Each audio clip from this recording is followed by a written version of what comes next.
You people always think you're entitled to what isn't yours. The box dropped. Mom's china shattered against concrete. My name is Lena Chen, 36, social worker, and apparently this man's newest problem. Excuse me? Richard Holbrook stood at the property line, pressed khakis and cold eyes.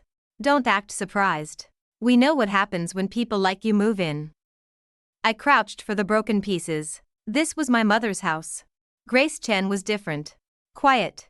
Your mother understood community standards. And I don't? Grace never had complications. No loud visitors, no property neglect, no drama. His smile was razor thin. She respected what we've built here. I stood, porcelain cutting my palm. What exactly have you built, Mr. Holbrook? 15 years next door. He stared at my bleeding hand without concern. Long enough to recognize patterns. What patterns? New families promising to fit in. Then reality hits. Property values suffer. Good neighbors start looking elsewhere. You're threatening me? I'm explaining how things work here. Grace understood that. Smart woman. He paused. Funny she never mentioned having a daughter. 32 years of neighborhood events, never brought up family. The accusation hung between us like smoke. People appear when there's money involved, he continued. Amazing how that works. Mr. Holbrook, welcome to Maple Street. Hope it suits your needs. He walked away, leaving me holding broken china and something colder than anger. Inside Mom's house, everything looked staged. Too perfect, too preserved. Like someone had been maintaining it. My phone buzzed. Unknown number. Nice evening for unpacking. Hope the transition goes smoothly. I looked outside. Holbrook stood in his driveway, phone visible, watching my windows. How had he gotten my number? I replied, thanks. Some moves are easier than others. Depends on how well new residents understand neighborhood expectations. What expectations? The kind that keep property values stable. Your mother was excellent at recognizing boundaries. I forwarded everything to Janet Morrison, my lawyer friend, then started searching Mom's kitchen. Her address book wasn't in the usual drawer. Instead, I found a manila folder, Neighborhood Sales 1990 to 2024.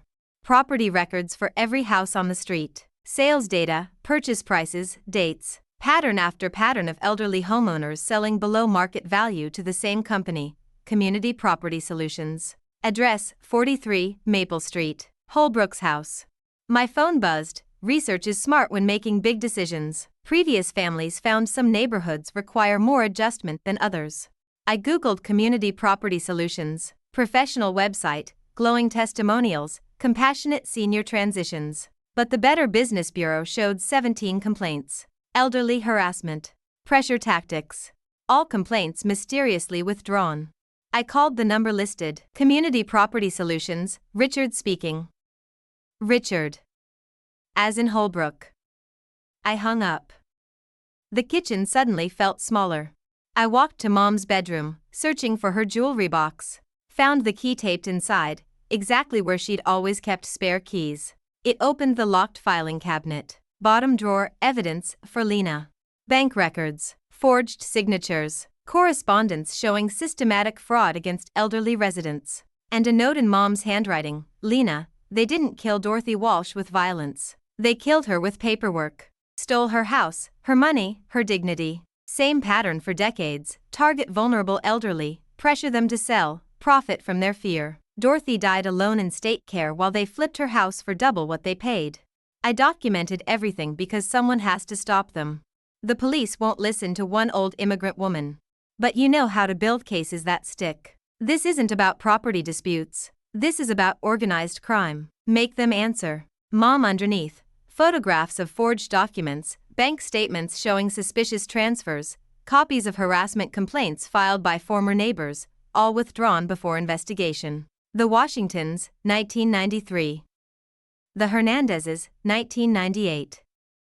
The Kim family, 2003.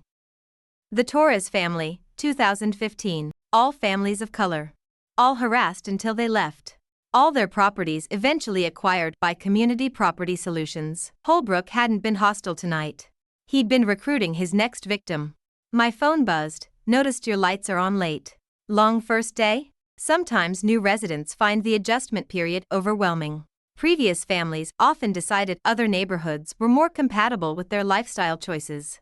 I stared at the message, understanding flooding through me. This wasn't random racism. This was systematic predation. Richard Holbrook had been stealing homes from vulnerable elderly residents for decades, using harassment and fraud to force sales, then flipping properties for massive profits. And tonight, he'd threatened the daughter of the one woman who'd spent years documenting his crimes. I texted back, "What happened to the previous families? They found places where they belonged." Smart people recognize when a situation isn't working out. And if someone doesn't recognize that, then things get complicated. Neighborhood disputes can be very expensive, time-consuming, stressful for families with children. Daniel. He knew about my son. I screenshotted everything and called Janet. "Lena, it's almost midnight. I need you to file an emergency restraining order. And contact the FBI White-Collar Crime Division." What? Slow down. Richard Holbrook has been running an organized crime operation for decades. Elder fraud, housing discrimination, systematic harassment. I have 30 years of documentation. "Lena, you're talking about serious federal charges." He threatened my family tonight. Made it clear he's done this before. "Look, Janet, I've been dealing with predators who hide behind respectability for 12 years. This isn't paranoia. This is pattern recognition. Send me everything." But Lena, if you're right about this, these people won't just disappear quietly. They have resources, connections. They've been getting away with this for decades. Then it's time someone stopped them. I walked back through Mom's house, seeing it differently now. Not just my inheritance, but evidence of a 30-year investigation. Every document carefully preserved, every detail meticulously recorded. She hadn't just been living here. She'd been building a case. In the kitchen, I found more folders hidden behind cookbooks. Financial records showing Community Property Solutions had acquired 14 properties in this neighborhood alone, all from elderly or vulnerable residents, all for below-market prices. Conservative estimate: Holbrook had stolen over $2 million in property value from families who'd trusted him. My phone buzzed again, early morning tomorrow. Lots to discuss about neighborhood guidelines. Looking forward to helping you settle in properly. I replied, "Can't wait." But I wasn't planning to settle in. I was planning to finish what Mom started. I spent the next hour photographing every document, uploading everything to secure cloud storage, and creating backup copies. If something happened to me, this evidence would survive. By 2 a.m., I had enough documentation to destroy Richard Holbrook's operation and send him to federal prison for the rest of his life. The question wasn't whether I could build a case. The question was whether I was ready for the fight that would come when he realized what I'd inherited along with Mom's house. Not just property, but justice 30 years overdue. I looked out the kitchen window one last time. Holbrook's house was dark now, but I knew he was awake, planning his next move. He thought he was dealing with another isolated victim. He had no idea he'd just declared war on someone who'd spent her entire career fighting systems designed to protect predators like him. I woke up to police sirens. 4 a.m. Red and blue lights swept across Mom's bedroom walls like a disco in hell. I stumbled to the window, still wearing yesterday's clothes, and saw 2 patrol cars in the Martinez family's driveway 3 houses down. Holbrook stood on his front porch in a bathrobe, phone pressed to his ear, watching the chaos with the satisfaction of someone whose plan was working perfectly. My phone had 17 missed calls from unknown numbers, all between 2 and 4 a.m. The first voicemail was breathing. Heavy, deliberate, meant to be heard. The second, wrong neighborhood, sweetheart. The third, your kid plays soccer at Westfield Elementary, right? Cute boy. Daniel. They'd found my son's school. I was dialing Janet's number when headlights swept across my driveway. A police cruiser parked behind my car, blocking me in. Officer Martinez got out, young, professional, checking his notebook as he approached. The name clicked, Elena Martinez. This was probably her husband. "Ma'am? Lena Chen? We got a call about a disturbance." "What kind of disturbance?" Neighbor reported screaming, possible domestic violence, said you might be in danger. He looked genuinely concerned. "Everything okay here?" I stared at him. "I've been asleep for 2 hours. Alone. Mind if I take a look around? Just to be safe?" I let him in, watching him catalog Mom's pristine house. No signs of struggle, no evidence of anything except a woman who'd inherited her mother's furniture and her mother's enemies. Officer Martinez, can I ask who called this in? Anonymous tip. Came through our non-emergency line around 3:30. He finished his inspection, clearly finding nothing. Probably someone heard your TV, mistook it for arguing. I don't have cable connected yet. He paused, pen hovering over his report. Well, false alarms happen. Sorry for the disturbance. After he left, I stood in Mom's kitchen and felt the net tightening. The threatening calls. The false police report. The message about Daniel's school. Classic intimidation escalation. Create chaos, establish surveillance, threaten what matters most. But they'd made an error. Elena Martinez's husband had seemed genuinely confused by the domestic violence call. That meant he wasn't part of Holbrook's network. Which meant not everyone in the neighborhood was compromised. I made coffee and spread Mom's files across the kitchen table. In daylight, the pattern was even clearer. 14 properties acquired by Community Property Solutions since 2008. All elderly homeowners. All sold for 40 to 60% below market value. But the financial records showed something else: shell companies, numbered accounts, property transfers designed to hide ownership. This wasn't just neighborhood-level fraud. This was organized crime. My phone rang. Local number. Lena? This is Elena Martinez. We met yesterday, your husband just left. False police report. I know. That's why I'm calling. Her voice was strained, frightened. Can we meet? Not at either of our houses. Somewhere public. When? Now. Denny's on Route 9. I'll be in the back booth. The restaurant was nearly empty at 6 a.m. Elena sat hunched over coffee, dark circles under her eyes like she hadn't slept in days. How long has this been going on? I asked. 5 years. Started small, noise complaints when Carlos worked on his car. Citations for grass height, fence violations that didn't exist. Then it escalated. How? Anonymous tips to immigration services. Even though we're citizens, child services called about neglect because my kids walked to school alone.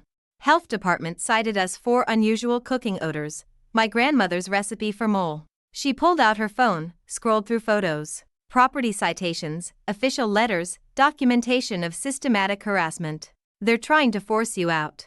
They succeeded with the others. The Kim family lasted 8 months. The young black couple before them made it 6 weeks. Elena's hands shook as she reached for her coffee. Lena, there are things you need to know. What things? Mrs. Patterson, the elderly woman who lived next to you before she died? What about her? She didn't die naturally. She did, but... Elena struggled with the words. They made her sign papers, said her house needed repairs she couldn't afford, convinced her to let them manage her finances. Who's they? Richard Holbrook. His wife Margaret. A lawyer named Davidson who works with their company. They have a system. Tell me. They target elderly homeowners. Start with small violations, minor harassment. When that doesn't work, they offer to help. Property management services, financial assistance, legal advice. Once they have power of attorney, the homeowner's money disappears into necessary improvements that never happen. And when the money's gone? Forced sale to cover debts, usually to Community Property Solutions, for a fraction of market value. I thought about Dorothy Walsh, Bernard Kim, Margaret Torres. All the names in Mom's files. How do you know all this? Mrs. Patterson told me. Before she got confused, before they moved her to that facility, she knew what was happening but couldn't prove it. Said your mother was the only one who believed her. That's why Mom documented everything. Lena, there's more. Last week, before Mrs. Patterson died, she called me. Wasn't making much sense, but she kept saying the Chinese woman has evidence. She wanted me to find Grace's daughter after the funeral. She knew Mom had evidence? She helped gather it. Bank statements, copies of forged documents, recordings of conversations where they threatened her. Elena leaned forward. Mrs. Patterson was an accountant before she retired. She understood financial fraud. Where are her copies? Gone. They cleaned out her apartment after she died, said there were no personal effects worth saving. But... Elena's voice dropped to a whisper. I think your mother hid backups. What makes you say that? Because Mrs. Patterson told me Grace was smarter than they realized. Said she knew they'd come for the evidence eventually, so she made sure it would survive even if she didn't. I thought about Mom's filing cabinet, the careful organization, the note addressed specifically to me. Elena, I need to ask you something. Are you willing to testify about what you've seen? Because I think I have enough evidence to destroy them, but I need witnesses. If it means stopping them? Yes. But Lena, you need to understand what you're up against. Richard Holbrook isn't just some neighborhood racist. He has connections: police, judges, city officials, people who've been looking the other way for years. Anyone in particular? Judge Davidson. The lawyer who helps with their property scams? That's his son. And Margaret Holbrook's brother runs the title company that processes all their transactions. Elena gathered her photos. They own this town. Not anymore. Elena, I've spent 12 years fighting corrupt systems. The difference between this case and my usual work is that this time, I have 30 years of documentation and a personal stake in the outcome. I stood to leave. They made a mistake when they threatened my son. What are you going to do? I'm going to finish what my mother started. And I'm going to make sure Richard Holbrook spends the rest of his life in federal prison. But first, I needed to find Mom's backup evidence. And I needed to figure out why she'd been so confident I'd be able to use it effectively. Back home, I searched every room systematically. Behind picture frames, inside book covers, taped under drawers. Mom had been methodical, careful, but also paranoid. In the basement, behind the water heater, I found what I was looking for: a fireproof safe I'd never seen before. The combination was my birthday. Inside, USB drives, backup copies of every document I'd found upstairs, plus recordings I hadn't known existed. Hours of phone calls, secret recordings of conversations with Mrs. Patterson, audio evidence of threats made by Richard and Margaret Holbrook. And one final note: Lena, if you're reading this, they've escalated beyond harassment. The recordings will prove conspiracy, elder abuse, fraud, intimidation. But be careful. Judge Davidson has dismissed every complaint filed against them for 15 years. You'll need federal prosecution, not local. Agent Rebecca Walsh, FBI Financial Crimes Unit, is already investigating similar cases statewide. She's clean. Contact her immediately. Don't trust local police except Officer Carlos Martinez, Elena's husband. He's not part of their network. Time is running short. They're planning something bigger than just individual property theft. Stop them before they succeed. Mom. Agent Rebecca Walsh. Mom had already made contact with federal law enforcement. I called the number written at the bottom of the note. Walsh. Agent Walsh? This is Lena Chen. I believe my mother contacted you about an organized crime operation in suburban property fraud. A pause. Grace Chen's daughter? I was wondering when you'd call. We've been waiting for someone to inherit her evidence. You knew about this? Ms. Chen, your mother spent 3 years helping us build a federal case against one of the most sophisticated elder fraud operations we've ever encountered. She died before she could testify, but she left instructions for you to continue her work.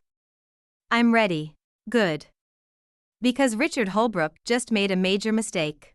He filed false police reports and made threats against a federal witness's family. That's enough to arrest him today.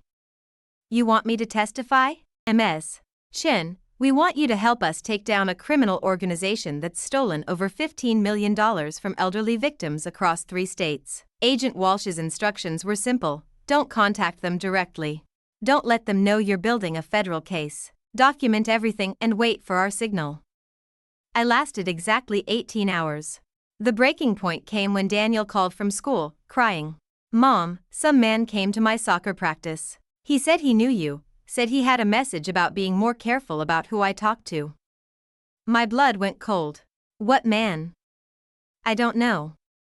White guy, kinda old. He talked to Coach Peterson too, said there were safety concerns about our family. Coach asked if everything was okay at home. They'd crossed the line. Harassment was one thing. Threatening my 12-year-old son was war. I drove straight to 43 Maple Street. Margaret Holbrook answered the door in a pearl gray cardigan and the expression of someone who'd been expecting me. Mrs. Chen, how nice. Richard and I were just discussing you. We need to talk. Of course. Please, come in. Their living room looked like a museum exhibit: white furniture, crystal figurines, everything positioned with mathematical precision. Richard sat in a leather chair, wearing his standard khakis and the smile of someone holding all the cards. Coffee? Tea? Margaret perched on the sofa edge like a bird ready to take flight. I want to know why your husband approached my son at school. Richard's smile widened. I think there's been a misunderstanding. Really? Because my son described you perfectly. And my lawyer has very specific ideas about what to call adults who threaten children. Threaten?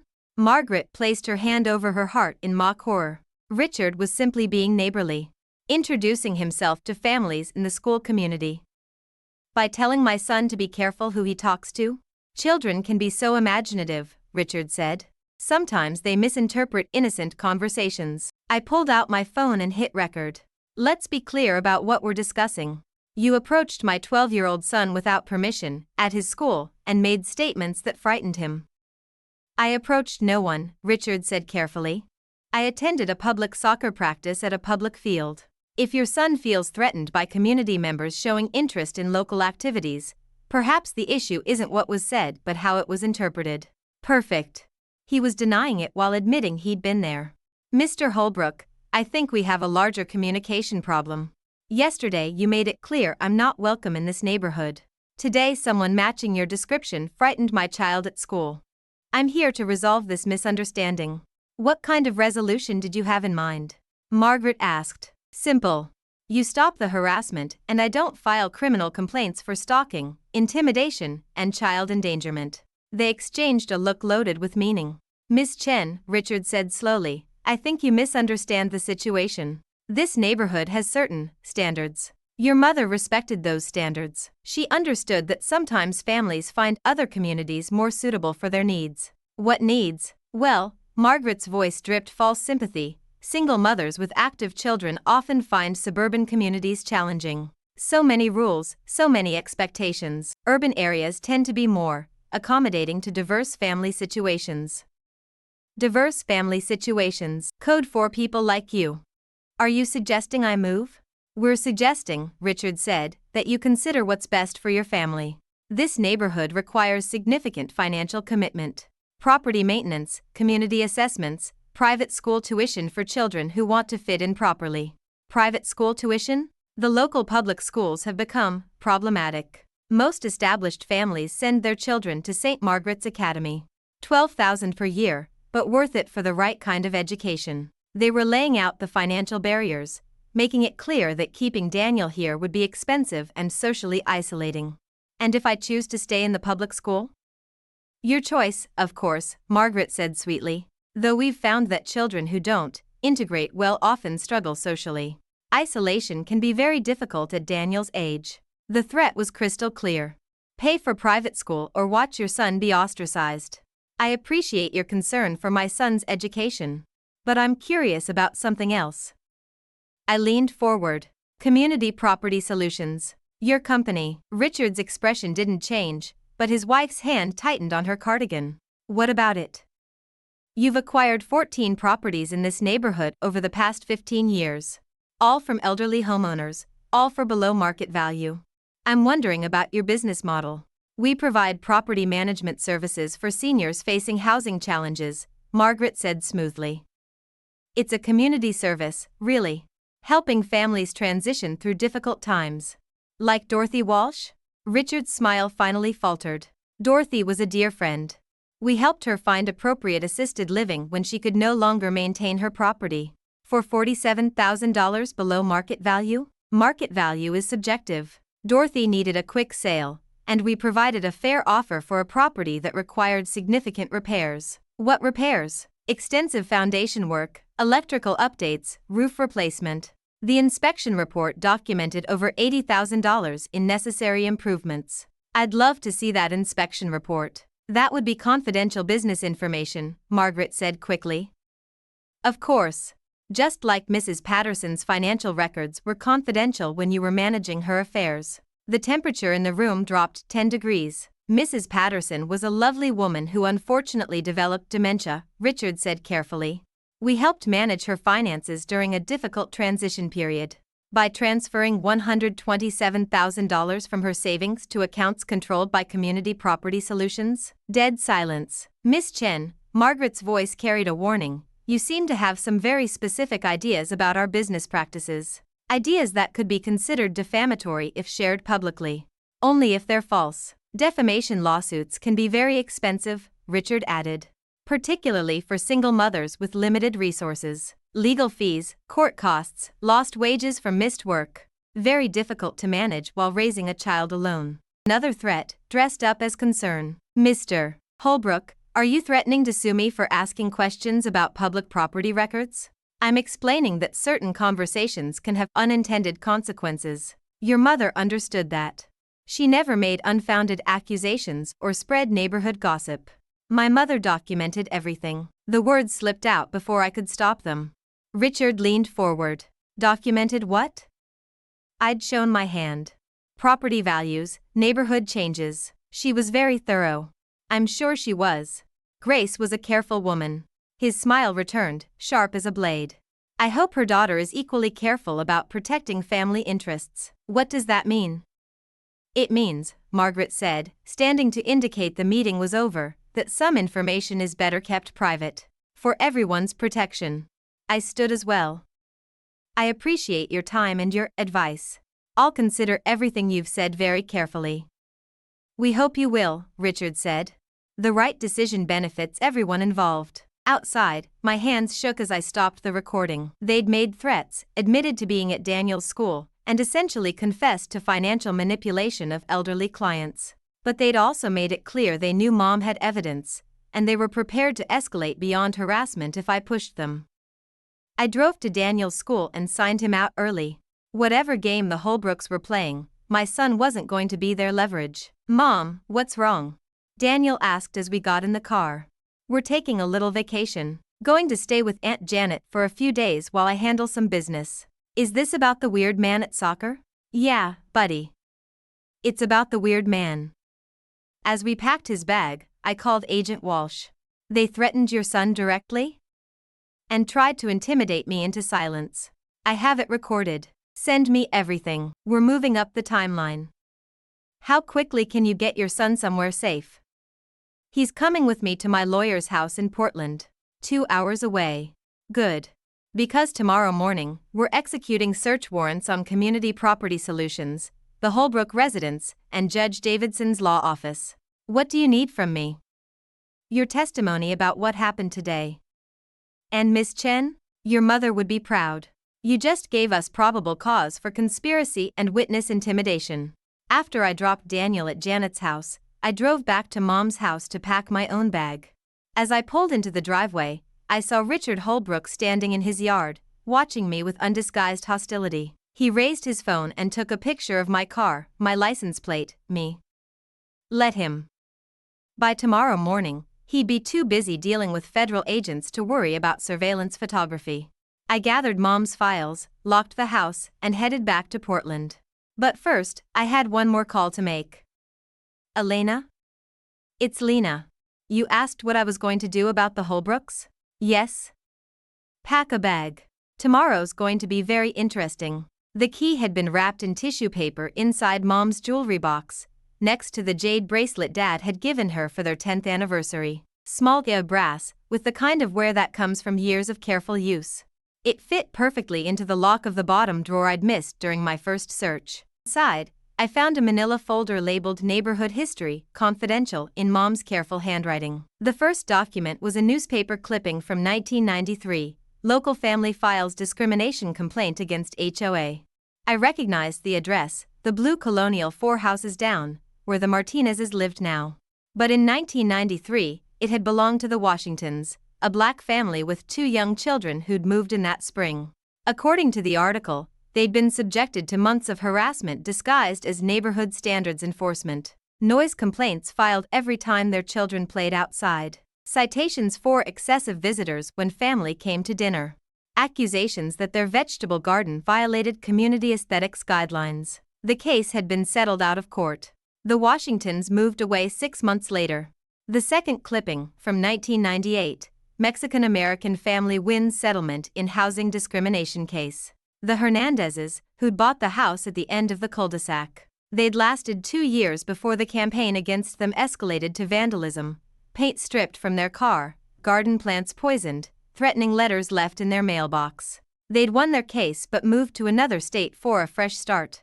The third clipping made my hands shake. Elderly widow targeted by property improvement scam. Mrs. Patterson, the sweet woman who'd lived beside us until her death 5 years ago. Someone had convinced her to sign over power of attorney for necessary home improvements, then systematically emptied her bank accounts before she realized what was happening. She died in a nursing home, believing she'd lost her house to her own poor financial decisions. But Mom had kept additional documents, bank records, forged signatures, correspondence between Mrs. Patterson's attorney and the company that had facilitated the scam. A company whose address matched the Holbrook's home business registration. She'd been building a case.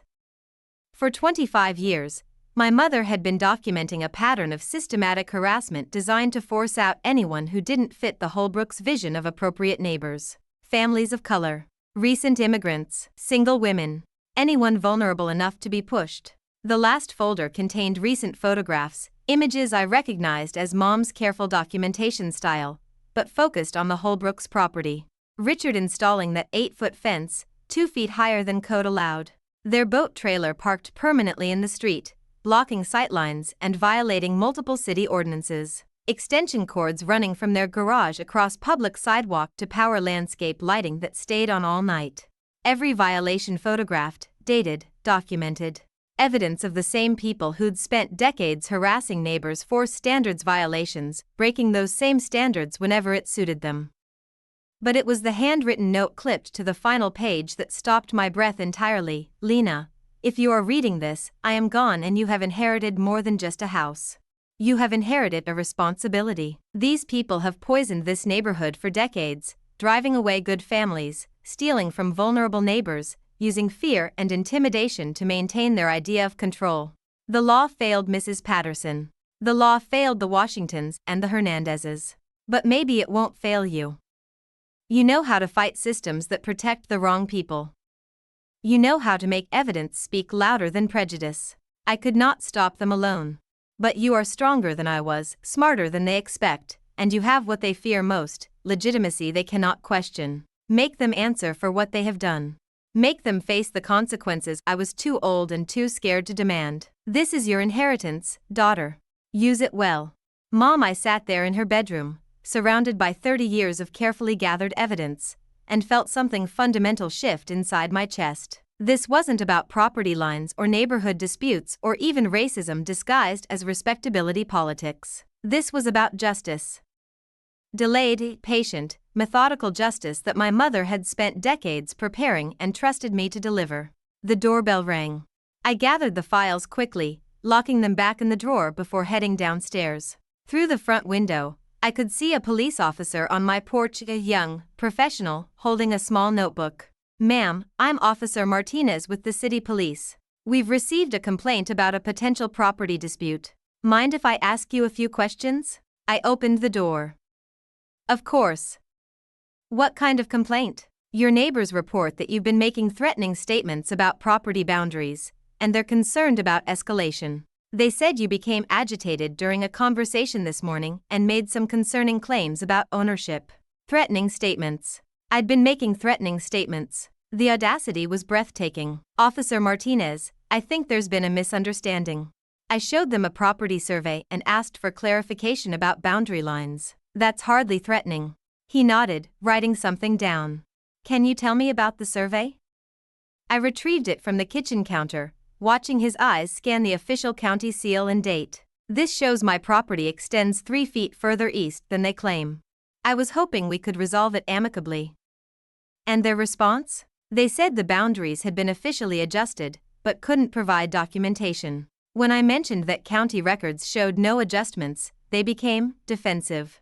Officer Martinez studied the survey more carefully. Ma'am, this appears to be an official county document. If there had been boundary adjustments, there would be updated surveys on file. That's what I thought. Did you raise your voice during this conversation? Make any statements about taking legal action? I kept my voice calm and professional throughout. I never mentioned legal action, I specifically said I didn't want to start a legal dispute. He wrote for another moment, then looked up. Ma'am, can I ask what you do for a living? I'm a licensed clinical social worker. I work with Child Protective Services. His expression shifted slightly, the recognition of someone who dealt with law enforcement regularly, who understood how to document interactions and present evidence clearly. And you've lived in this area before? I grew up visiting this house. My mother owned it for 32 years. Officer Martinez closed his notebook. Ma'am, I'm going to be honest with you. The complaint filed against you doesn't match what I'm seeing here. You have legitimate property documentation, you're clearly familiar with proper procedures, and nothing you've described sounds remotely threatening. What exactly did they tell you I said? That you claimed their property was actually yours, that you had ways of making them understand their mistake, and that they wouldn't know what hit them if they didn't cooperate. The fabrication was so outrageous I almost laughed. Almost. Instead, I felt that cold anger settling deeper in my chest, the same feeling I got when bureaucrats tried to intimidate frightened parents, when authority figures abused their position to silence people who couldn't fight back. Officer Martinez, I never said any of those things. I can provide you with character references, professional contacts, anyone you'd like to verify that this isn't how I handle disputes. That won't be necessary. Based on what I'm seeing here, I think this falls under civil rather than criminal jurisdiction. Property boundary disputes should be resolved through proper legal channels. He handed me a card. But if there are any further incidents, from any party, please document them and call us immediately. After he left, I stood in my living room and stared at Richard Holbrook's house through the window. He was watering his perfect flower beds, humming something cheerful, looking entirely too pleased with himself. They'd called the police on me. Less than 24 hours after my diplomatic attempt at conversation, they'd escalated to false criminal accusations. Lies designed to create an official record of me as a problematic neighbor, a troublemaker, someone whose word couldn't be trusted if this went further. The same tactics they'd used for 30 years. The same systematic approach that had driven away the Washingtons, the Hernandezes, and God knows how many others who just wanted to live quietly in houses they'd worked hard to afford. But this time, they'd picked the wrong target. This time, they were dealing with Grace Chen's daughter. A woman who spent her days navigating hostile bureaucracies and corrupt systems. A woman who knew how to build cases that stood up in court, how to document evidence that spoke louder than lies, how to fight battles that mattered. And now I knew exactly why this battle mattered. I pulled out my phone and scrolled through my contacts until I found the number I needed. Janet Morrison, civil rights attorney, someone I'd worked with on custody cases involving discrimination. Someone who specialized in the kind of systematic harassment the Holbrooks had perfected. It was time to stop playing defense. It was time to make them answer for 30 years of poisoning this neighborhood with their particular brand of respectable racism and legalized theft. It was time to honor my inheritance. You've got a textbook case of systematic housing discrimination, Janet Morrison said, her voice crackling through my laptop speakers. I had every document spread across Mom's dining room table like evidence in a war room. The pattern is so clear it's almost insulting. Almost? They've been careful. Notice how they never put anything explicitly racial in writing? It's all coded language, neighborhood character, community standards, appropriate families. They've learned to stay just inside legal boundaries while making life unbearable for anyone who doesn't fit their demographic preferences. I photographed another bank statement from Mrs. Patterson's file while Janet reviewed the digital copies I'd sent her. Mom had somehow obtained records showing a systematic transfer of funds from Mrs. Patterson's accounts to shell companies, all authorized by power of attorney documents with signatures that looked nothing like the samples from Mrs. Patterson's earlier correspondence. Lena, this isn't just housing discrimination. The elderly fraud case could trigger RICO charges if we can prove organized criminal activity. How did your mother get these banking records? She was Mrs. Patterson's emergency contact. The bank sent copies when they were trying to recover the stolen funds. I found the relevant paperwork. Mrs. Patterson had given Mom access to help manage her bills after her hip surgery. That's how she discovered the forgeries. And your mother never reported this? She tried. Look at this. I photographed a letter from the district attorney's office, dated 6 years ago. Dear Ms. Chen, after reviewing the materials you submitted regarding Mrs. Doris Patterson's case, We have determined that insufficient evidence exists to pursue criminal charges. The power of attorney documents appear legitimate, and Mrs. Patterson's signature cannot be verified as forged without expert testimony she is unable to provide due to her medical condition. They stonewalled her. Mrs. Patterson had developed dementia by the time Mom figured out what was happening. She couldn't testify to forgery because she couldn't remember signing anything. The perfect victim, vulnerable, confused, and legally unable to defend herself. Janet was quiet for a long moment, the kind of silence that meant she was calculating angles, building strategy. Lena, I need you to understand what you're dealing with here. This isn't just about property disputes or even neighborhood harassment. If we can prove the Holbrooks orchestrated Mrs. Patterson's financial exploitation, we're talking about elder abuse, fraud, conspiracy. Federal charges. Good. Good. Lena, they've been doing this for 30 years. They have connections, resources, political relationships. The reason they've never been held accountable isn't just because they're careful, it's because they're protected. I understood. Every social worker did. We saw it constantly: wealthy families, respected community members, people with the right connections getting away with systematic abuse because no one wanted to believe pillars of the community could be predators. What do you need from me? Everything you've got, plus more. We need to find other victims, document the pattern, build a case so overwhelming that their connections won't matter. And Lena? We need to do it quietly. If they realize what you're building, they'll disappear evidence, intimidate witnesses, make it impossible to proceed. After we hung up, I sat in Mom's kitchen and stared at the list I'd started: families who'd lived in this neighborhood since 1990 and disappeared under mysterious circumstances. The Washingtons, the Hernandezes, the Kowalskis, a Polish couple who'd lasted 8 months in 2005 before moving suddenly. The Lees, who'd bought the house across the street in 2010 and left within a year. All families of color.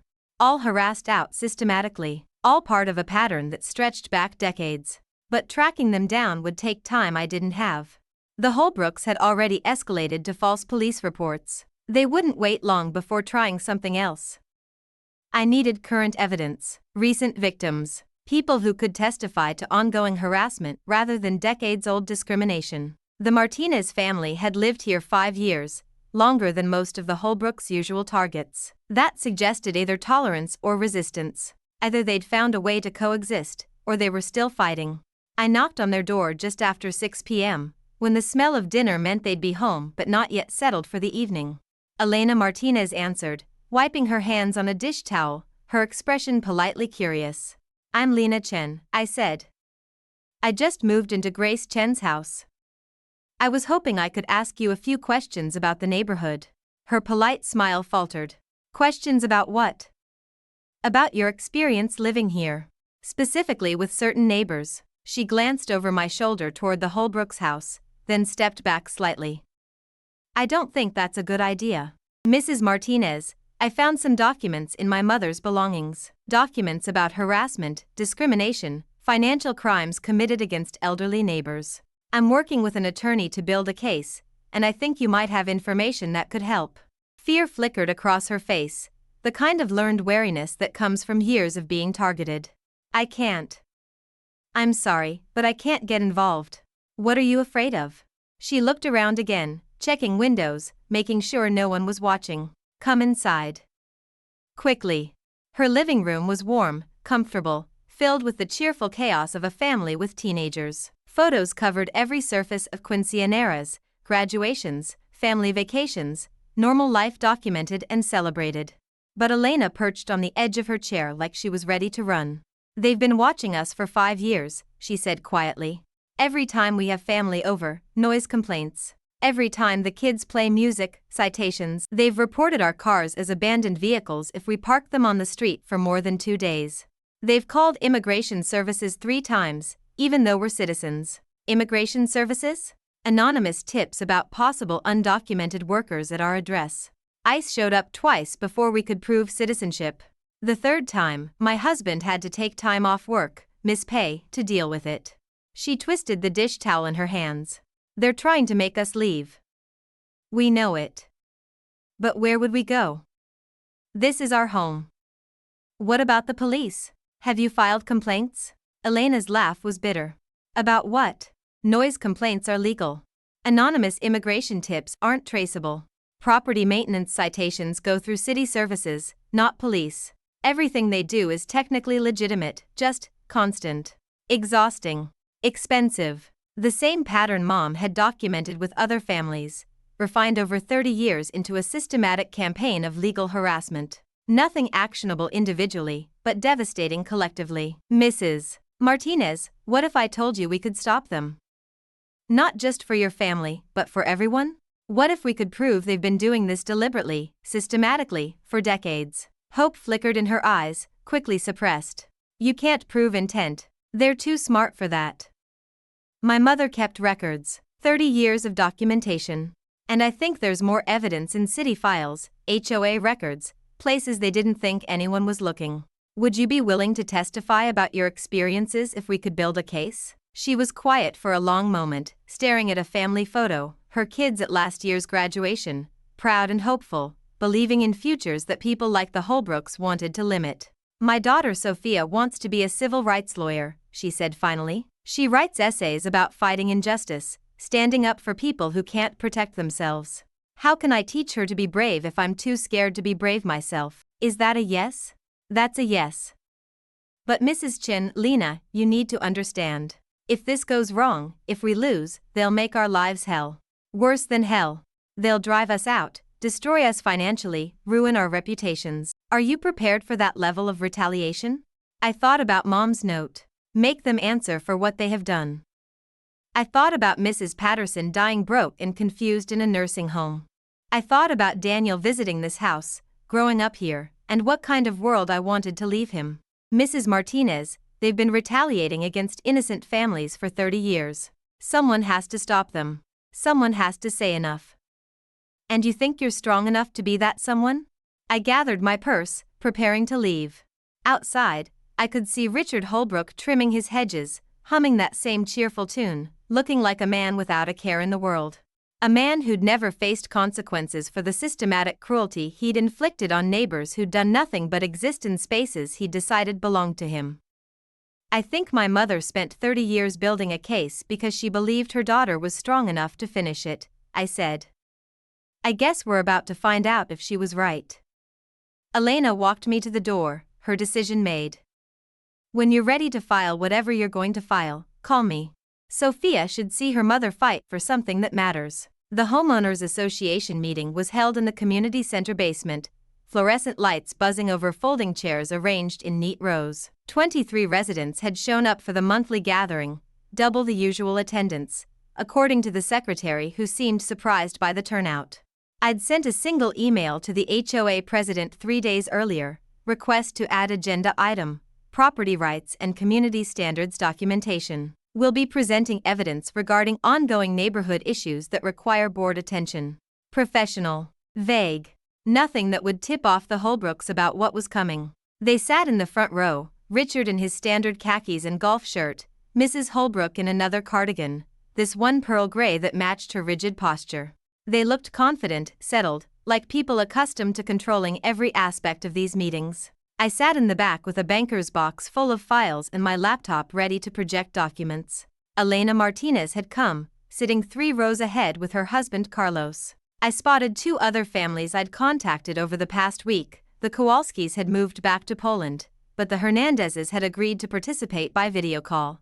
And the young black couple who'd bought the Kowalskis' old house had stories that made my blood pressure spike. Final item tonight, announced Bob Fletcher, HOA president for the past 8 years. Lena Chen has requested time to present some documentation about property rights and community standards. Lena?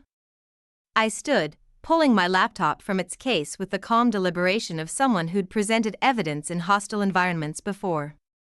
Thank you, Mr. Fletcher. My name is Lena Chen. I inherited my mother's house at 47 Maple Street 3 weeks ago, and during the settling of her estate, I discovered some documents I believe the association should review. The projector screen flickered to life behind me. The first image was the 1991 property survey, clear and official. This is the county-recorded property survey for my home, showing boundaries that appear to conflict with current fence lines and usage patterns. Richard shifted in his seat. Mrs. Holbrook's hands tightened on her purse. However, property boundaries are actually the least significant issue I'm here to discuss tonight. Click. The next slide showed Mrs. Patterson's forged power of attorney documents. I'd like to present evidence of systematic financial fraud committed against elderly residents of this neighborhood. The room went absolutely silent. Mrs. Doris Patterson lived next door to my family for 15 years. She was 78 when someone convinced her to sign over power of attorney for property improvements. Within 6 months, her accounts were systematically emptied by a company called Community Property Solutions. Click. Bank statements showing the transfers. Click. The company registration documents showing an address that matched 43 Maple Street, the Holbrook's home business registration. Mrs. Holbrook had gone pale. Richard leaned forward like he was about to interrupt, but Bob Fletcher held up a hand for silence. Over the next slides, you'll see documentation spanning 30 years of what appears to be organized harassment designed to force certain families out of this neighborhood. Click. The newspaper clippings about the Washingtons. Click. The Hernandez discrimination settlement. Click. Police reports, HOA violations, and anonymous complaints, all following the same pattern, all targeting the same demographic groups. My mother documented every incident because she recognized what was happening. Families of color, recent immigrants, elderly residents, anyone vulnerable to intimidation or financial exploitation, were systematically harassed until they left. Elena stood up. I'd like to corroborate what Ms. Chen is presenting. My family has experienced 5 years of harassment that matches exactly what she's describing. Other hands went up around the room. The young couple from Birch Street. The elderly widower from Pine Avenue. The Korean family who'd moved in last year and been cited for excessive cooking odors every time they prepared traditional foods. Richard jumped to his feet. This is ridiculous. These are normal community standards enforcement actions. If people can't follow basic neighborhood guidelines, Mr. Holbrook, I said quietly, advancing to the next slide. According to city records, your property currently violates at least 12 municipal codes. Your fence exceeds height restrictions. Your boat trailer has been parked on city property for 8 months without permits. Your landscape lighting creates light pollution in excess of residential limits. Click. The photos Mom had taken, timestamp and date clearly visible. Yet somehow, the HOA has never cited you for any of these violations. His mouth opened and closed like a fish. Mrs. Holbrook pulled at his sleeve, whispering urgently. Furthermore, I continued, financial records show that Community Property Solutions has been involved in at least 4 suspicious property transactions in this neighborhood over the past 15 years. Each time, elderly residents were convinced to sign over financial authority, then lost their homes to debt management companies. Click. The final slide showed a timeline, every suspicious transaction, every family driven out, every elderly resident exploited, mapped across 3 decades of systematic predation. I've turned all of this evidence over to the FBI's White-Collar Crime Division, the State Attorney General's Office, and the Civil Rights Division of the Department of Justice. Federal investigators will be interviewing residents over the next few weeks to establish the full scope of the conspiracy. The word conspiracy hit the room like a physical blow. Richard sat down hard, his face flushed red. Mrs. Holbrook was staring at the screen like she'd seen a ghost. I'm not here tonight seeking revenge or neighborhood drama, I said, closing the laptop. I'm here to inform you that this criminal enterprise disguised as community standards enforcement is over. The pattern of harassment stops now. The financial exploitation ends tonight. And anyone who has information about suspicious activities is encouraged to contact federal authorities rather than suffer in silence. Bob Fletcher looked stunned. Miss Chen, these are very serious accusations. They're not accusations, Mr. Fletcher. They're documented facts backed by 30 years of evidence that will soon be presented in federal court. I gathered my files, my voice carrying the authority of someone who'd spent 12 years fighting systems that protected predators. The investigation is active and ongoing. Anyone with additional information can contact FBI agent Rebecca Walsh at the number I'm leaving with the association secretary.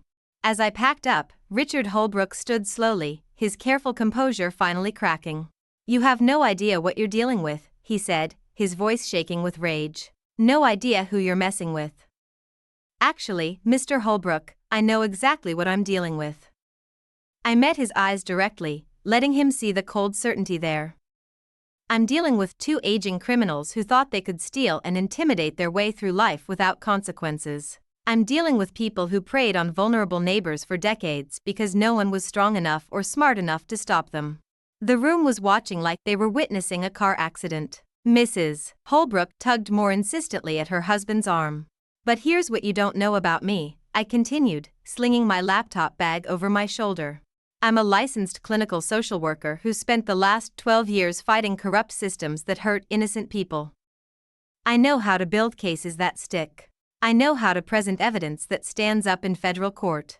And I know how to make sure that people like you finally face the consequences my mother was too scared and too alone to demand. I headed for the exit, then paused at the door. Oh, and Mr. Holbrook? About that property line dispute? Federal agents will be surveying the entire neighborhood as part of their investigation. I'm sure they'll be very interested in the illegal encroachment issues they discover. The last thing I saw before leaving was Richard Holbrook's face, the expression of a man who'd just realized that 30 years of careful predation had finally caught up with him. Outside, Elena Martinez was waiting by my car. Is it really over? The harassment part is over. The criminal part is just beginning. I looked back at the community center, where lights were still on and voices were rising in heated discussion. They're about to discover what happens when people who've never faced consequences for their actions suddenly have to answer for 30 years of systematic cruelty. And if they try to retaliate? I smiled, thinking of Mom's note, of her 3 decades of patient documentation, of the justice she'd trusted me to deliver. Elena, they're about to be too busy dealing with federal investigators to harass anyone. Their days of making people's lives hell are officially over. The FBI raid happened on a Tuesday morning while I was planting Mom's favorite roses in the front garden. 3 black SUVs and a van marked evidence recovery team pulled into the Holbrooks driveway at exactly 7:42 a.m. I kept working, methodical and steady, pressing each bulb into the earth while agents in windbreakers streamed through their front door with boxes and computers and the kind of purposeful energy that meant serious business. Agent Walsh had called the night before to give me a heads-up, professional courtesy between allies in a case that had grown beyond neighborhood disputes into federal prosecution. Racketeering charges, she'd said. Wire fraud, elder abuse, conspiracy to commit mail fraud, civil rights violations. 37 counts total, spanning 15 years of documented activity. Your mother's files were incredibly thorough. Incredibly thorough. Mom would have liked that description. She'd built her case like she'd built her garden, patient, methodical, every detail in its proper place. Richard Holbrook emerged in handcuffs 20 minutes later, his khakis wrinkled and his face the color of old concrete. Mrs. Holbrook followed 10 minutes after that, her perfect posture finally broken, shoulders curved with the weight of consequences 30 years in the making. Neither of them looked toward my house. Neither of them acknowledged the woman kneeling in the garden, covered in soil, watching their carefully constructed world collapse with the quiet satisfaction of someone who'd spent months making sure justice finally arrived.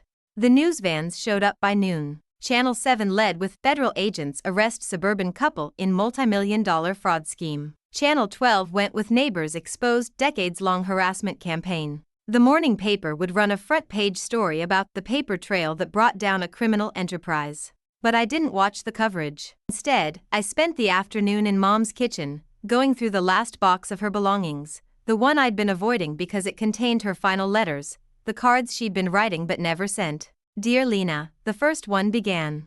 I know you think I should move closer to you, should sell this house and find something easier to manage. But you don't understand what this place means. It's not just where I lived. It's where I learned to belong in America. Where I proved that people like us can build something lasting, something good, something that matters. I wiped my eyes and kept reading. Your father and I, we chose every board, every paint color, every plant in this garden. We made this place beautiful not just for ourselves, but to show that beauty doesn't belong only to people who look a certain way or speak without accents or have family names that go back generations. Beauty belongs to anyone willing to work for it, tend it, protect it. The letters chronicled her growing awareness of the Holbrooks campaign against vulnerable neighbors, her initial attempts to help, offering to translate documents for confused elderly residents, providing character references for families facing harassment, quietly paying legal fees for neighbors who couldn't afford to fight back. I tried to stop them with kindness, one letter explained. I thought if I could show them that we are good neighbors, good people, they would leave the others alone. But I was naive. They don't see us as people at all. We're just obstacles to their vision of a neighborhood where everyone looks like them, thinks like them, stays quiet like them.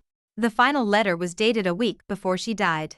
Lena, my brilliant daughter, I know you will read this someday and wonder why I didn't fight harder, why I let them get away with so much cruelty. The truth is, I was one old woman with limited English and an immigrant's fear of drawing attention from authorities. I could document their crimes, but I couldn't stop them alone. That job requires someone who understands American justice systems, someone who can speak the language of lawyers and judges and FBI agents, someone who spent her career fighting for people who couldn't fight for themselves. I am giving you the tools, daughter. The rest is up to you. By 5 p.m., the Holbrook's house was empty except for yellow police tape and a notice taped to the front door. The perfect lawn would need cutting soon. The geometric flower beds would require weeding. The 8-foot fence that violated city codes would probably be removed by court order. Elena Martinez appeared at my front door just as I was making dinner, carrying a covered dish that smelled like heaven. Pozole, she said when I invited her in. My grandmother's recipe, comfort food for complicated days. We sat in Mom's kitchen, eating soup and watching the last news van pack up its equipment. How do you feel? Elena asked. Now that it's over. It's not over, I said. The criminal case will take months, maybe years. Civil suits from their victims will drag on longer. And there's all the neighborhood healing that needs to happen, relationships to rebuild, trust to restore. But the harassment is over. The intimidation, the systematic cruelty. That part is finished. I thought about Mrs. Patterson, who died believing she'd lost everything through her own poor judgment. About the Washingtons and the Hernandezes and all the other families who'd been driven away, who'd given up on their American dreams because 2 criminals had decided they didn't deserve to belong here. Yes, I said. That part is finished. Elena was quiet for a moment, stirring her soup. Sophia wants to interview you for her college application essay. She's writing about ordinary people who do extraordinary things, people who stand up when it would be easier to stay silent. I'm not extraordinary. I just had really good documentation. Lena, you took on people who'd been terrorizing this neighborhood for 30 years.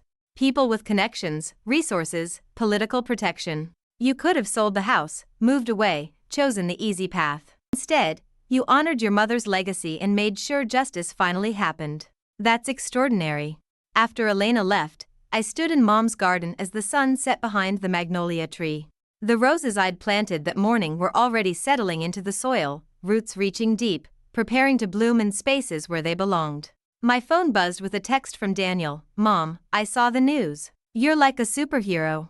Can't wait to visit this weekend and hear the whole story. I smiled, thinking about bringing my son to this house where his grandmother had built a life of quiet dignity and patient justice, where she documented 30 years of systematic cruelty and trusted her daughter to make sure it finally stopped. The neighborhood felt different now, lighter somehow, as if a weight had been lifted from the very air. Children played in yards without their parents watching nervously for complaints. The Martinez family had people over for dinner without fear of noise citations. The Korean family grilled traditional foods in their backyard, filling the evening with delicious smells and happy conversation. This was what Mom had been fighting for all along. Not just her own right to belong, but everyone's right to build lives and tend gardens and exist peacefully in spaces they'd earned through hard work and hope. I walked back inside and found the keys to Mom's filing cabinet. Time to start a new folder, not for evidence of crimes that needed documenting, but for records of a neighborhood healing, families thriving, justice finally served. Time to document what belonging looked like when the people who'd spent decades denying it to others were no longer around to interfere. In the morning, I'd call the city about removing the Holbrook's illegal fence. I'd contact the HOA about establishing new community standards, real ones, based on kindness rather than exclusion. I'd start the slow work of building the kind of neighborhood Mom had always envisioned, a place where anyone willing to plant roots and tend gardens could grow something beautiful. But tonight, I sat in her kitchen and wrote the letter I'd been composing in my head for weeks. Dear Mom, they answered for what they did. Every crime, every family they hurt, every dollar they stole. Federal prosecutors are calling it one of the most comprehensive housing discrimination cases in state history. Your documentation made it possible. Your patience made it thorough. Your love made it necessary. I understand now why you wouldn't sell the house. It wasn't just about belonging here, it was about making sure everyone else could belong too. You weren't just protecting your own roots. You were protecting the idea that roots can grow anywhere good people plant them. The magnolia tree is blooming. The garden is healing. The neighborhood finally feels like home. Your daughter, Lena, have you ever discovered that the quiet strength someone showed you was actually preparation for a fight they knew you'd have to finish?